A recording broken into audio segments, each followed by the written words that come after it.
Okay, it is just past 6 a.m. on Monday morning here in San Francisco. I find myself on a bench in Japantown on the way to the coffee shop to watch some 49ers Lions tape.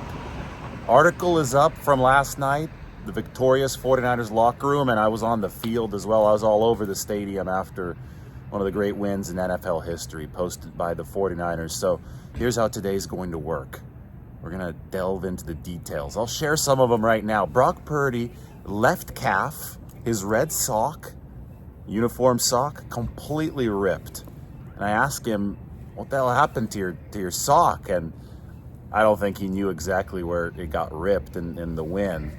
But Brock Purdy said, I'm just trying to pull a Christian McCaffrey. Trying to emulate one of the 49ers greats. Now, at Christian McCaffrey's locker yesterday, Ed, Lisa, Christian's fiance Olivia, his brothers, everybody was there. They kind of formed a circle of chairs. They're all chilling. They're all talking late into the night. Brock Purdy, with his ripped sock, came over to talk to them. Maybe give you guys a little bit of a bonus image of that. It was a special moment, to say the least. You had Brandon Ayuk dancing in his part of the locker room. Deebo Samuel's locker is over by Brandon Ayuk, so the two receivers were in that corner. Kyle Juszczyk is locker neighbors with Brandon Ayuk. Kristen Juszczyk was there. Kristen had designed another epic outfit for the game. I mean, it was a living, breathing entity in that locker room. I'll tell you what, that place was certainly a celebration for the 49ers during the game yesterday. They connect past and present. They punched their ticket to Super Bowl 58, where there literally will be a connection to the past because the Chiefs beat the 49ers in Super Bowl 54. So it is the morning here in San Francisco. I'll be making my way around the city. You guys know how it works. This is Japantown. I think I did a video here before the game, so I said I got to come back and, I guess make it back at, 6 a.m., 6:15 a.m. to do the first post-game video as we move forward throughout the day. So stay tuned for a lot of 49ers coverage from San Francisco today. We are just getting started as we begin to set the table for the Super Bowl. But first, have to clean up from the epic game last night. Make it through some of the stuff that happened. Talk to Frank Gore. If you look at my article up on The Athletic, I do go through the connections between past and present, because that's the only way to properly contextualize it. And guess who the closing quote is from? Mr. Frank Gore himself, who was in that 49ers locker room. So there's just a lot for us to wrap our heads around after the 49ers delivered a resounding win that defied all of the really, really bad narratives yesterday against the Detroit Lions. A 17-point comeback that had never been achieved past halftime of an NFC or an AFC title game. Conference championship round, had never seen something like what we saw happen at Levi's Stadium happen yesterday. So that should be some perspective for you as we get this day started. All right, let's go watch the tape.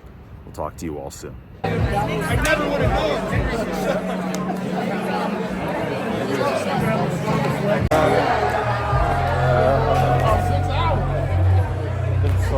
Let's go. You guys see the shirt? I gotta see the shirt.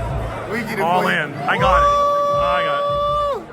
Mooney need to be Mooney, Demo be Demo. We ain't got to do nothing special. My play, my opportunity came, and I just made the play. That's simply it. Well, you had a rugged AFC Championship game loss to the Patriots. Yep. And you had any flashbacks or like, shit, here we're doing this? Honestly, I just sit there and I look, man, and it just was like, this will be my third time in 12 years getting this close. I'll be lying to you if I say doubt didn't creep in. I'm human. Yeah. Just being that close 3 times, man, and it was unsettling, man. So I'm just so thankful that we was able to come back, man, kind of slow down and play our brand of football, and we was able to get a win. A couple big fourth down stops. Obviously, your fumble recovery, the ball off the defender's face, Ayuk pop. But what was the turning point in your mind in this game? Because there was a big turning point. Oh man, it could be so many different plays. To be honest with you, off the top of my head, I couldn't even tell you that right now. So many guys made huge plays from the third down with Fred stopping them, forcing a fourth down for us to get off the field that time. That was huge. We just collectively played together, man, and honestly, it's so surreal, man. I'm so thankful, man. Glory be to God.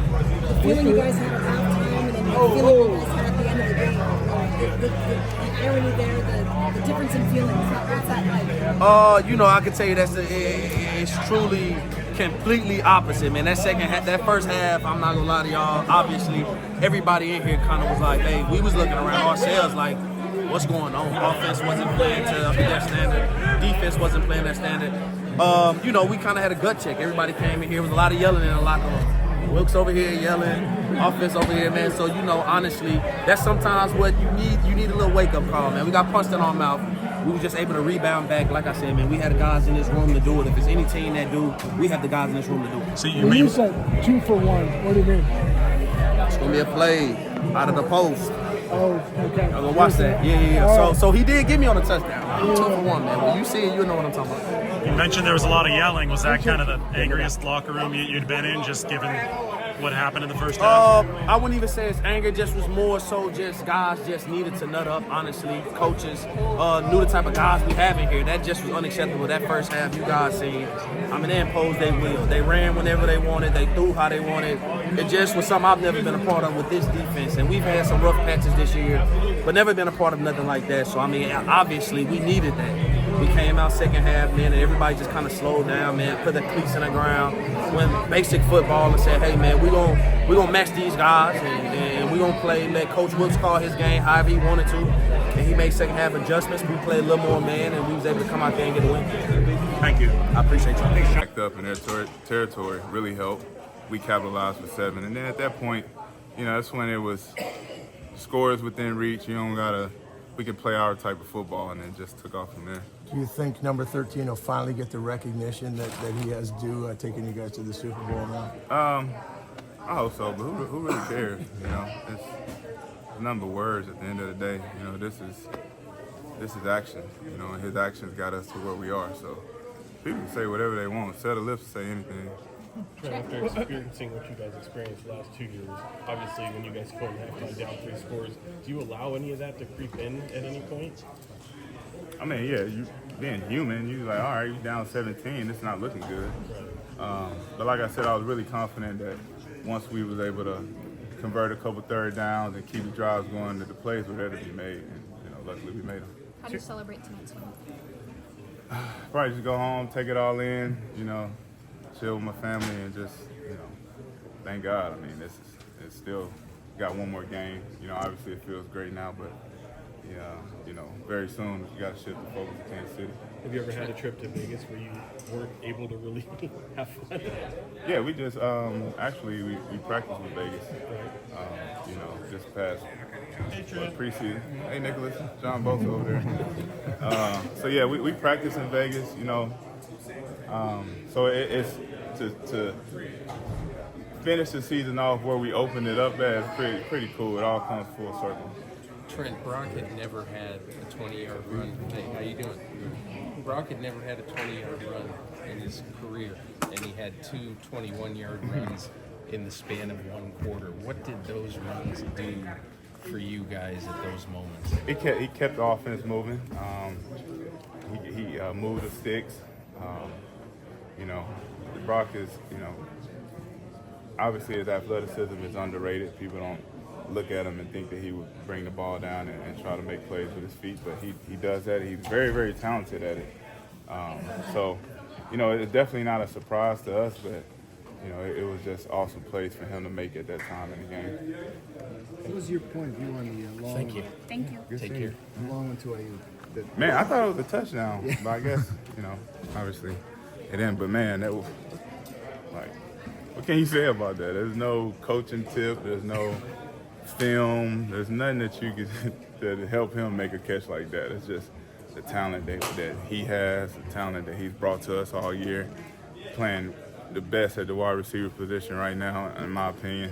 He does it all. You know, it's not just catching routes. He's one of the best blockers we got on this team. You know, he brings that spark. He's a spark plug. Trent, that it went off the cornerback Will Doors' right arm. caring about his face mask when it bounces into the end. Brandon catches it. I mean, there's the fine line between, I mean, he's a pretty big interception and turns out to be one of the biggest plays of the game. Correct. I mean, is that just football? Yeah, it's football and just doing things the right way. You know, you approach things the right way. A lot of times the ball is bouncing in your way sometimes. So, you know, obviously nobody wins without a little luck. You know, we got lucky. They dropped some big balls that were wide open and could have kept the drive going. You know, we missed the field goal. It's, you know, a little luck involved in all of this, man. And it was just our time to get it. This might be a really dumb question, but like, do you ever in those moments when things start going right like that, where you're like, that shouldn't have gone right? Do you ever feel like maybe we're meant to win this game? Like, do you get that? Yeah, I think so. I was like, yeah, it's happening for us. It's supposed to be this way.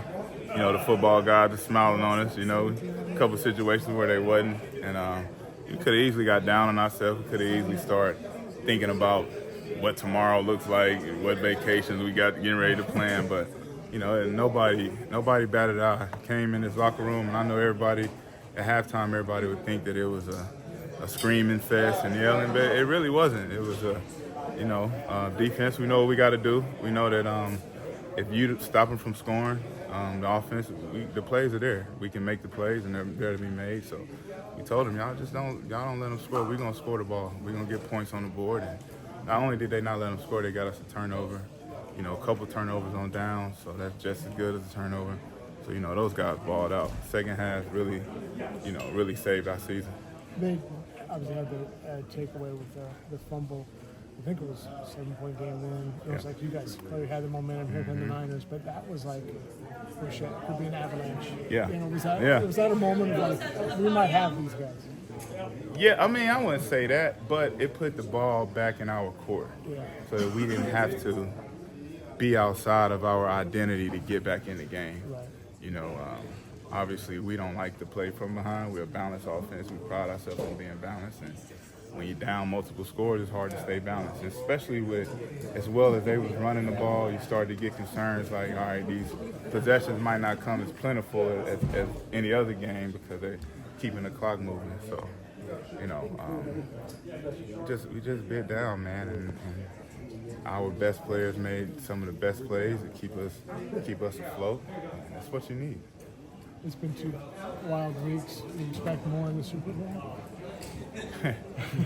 Honestly, I have no idea what to expect. I ain't even gonna lie to you. I don't know what this weekend holds, what it entails. Like, you know, it's hard to even think about.